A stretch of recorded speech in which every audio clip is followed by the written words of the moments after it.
नमस्कार दोस्तों, मेरा नाम है सचिन गौतम। आज की कहानी का नाम है जयललिता की सासू माँ। कई वर्ष पहले की बात है।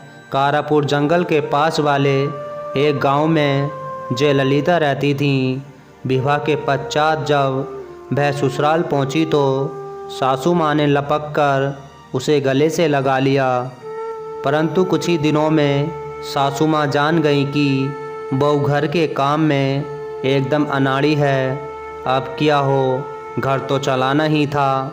उन्होंने बहू से कहा, जयललिता, मुझसे पूछे बिना कोई काम मत करना।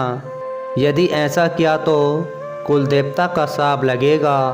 बहू ने सिर हिलाकर हामी भर दी।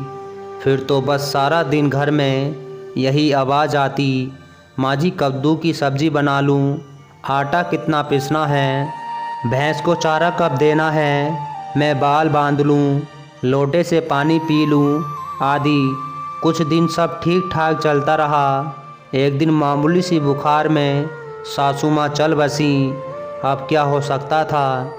जयललिता ने दिमाग लगाया और मिट्टी की सुंदर गुड़िया बनाई। उसी को वह सासू माँ मानकर घर का काम काज करती। कोई भी काम करने से पहले वह मूर्ति से अवश्य पूछती। उसके पति राजेश ने भी कभी कुछ नहीं कहा। एक दिन जयललिता मूर्ति को अपने साथ बाजार ले गई। सामान की खरीदारी से पहले सासू माँ की आज्ञा भी तो अवश्य थी। उसने बाजार में से सारा सामान मूर्ति से पूछ कर खरीदा। राजेश भी साथ ही था। बादशी पर बहुत अंधेरा हो गया। घने बादलों के छाने से हाथों को हाथ नहीं सूझता था। बरसात आने के पूरे आसार थे। हार कर पति पत्नी ने एक पेड़ की डाल पर शरण ली। रास्ता सुनसान था। चारों ओर घना जंगल था। डर के कारण वो लोग पेड़ से ही नहीं उतरे। उन्होंने वही रात बिताने का निश्चय किया। दोनों सुबह से थके हारे थे, पेड़ पे ही सो गए। आधी रात के करीब जयललिता की आंखें खुलीं। उसे याद आया कि उन दोनों ने तो कुछ खाया ही नहीं। अवश्य ही राजेश को भी भूख लगी होगी। पोटली में 5 लड्डू थे। आदत के अनुसार उसने मिट्टी की सासू माँ से पूछा, भूख तो जोरों की लगी है, मैं 2 खा लूँ, इन्हें 3 दे दूँ। उसी पेड़ के नीचे 5 चोर बैठे थे। चोरी का माल का बंटवारा हो रहा था।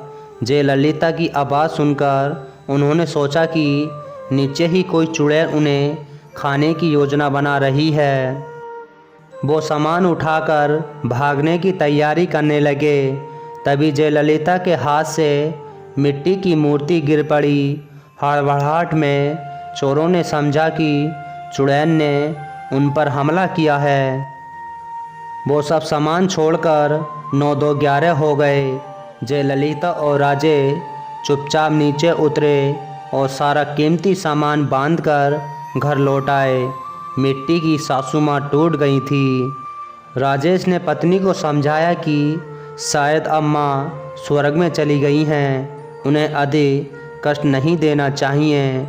जयललिता ने पति की आज्ञा का पालन किया और अपनी बुद्धि से घर गृहस्थी चलाने लगी। तो दोस्तों, आपको हमारी कहानी पसंद आई हो तो प्लीज़ लाइक और कमेंट और सब्सक्राइब करना ना भूलना।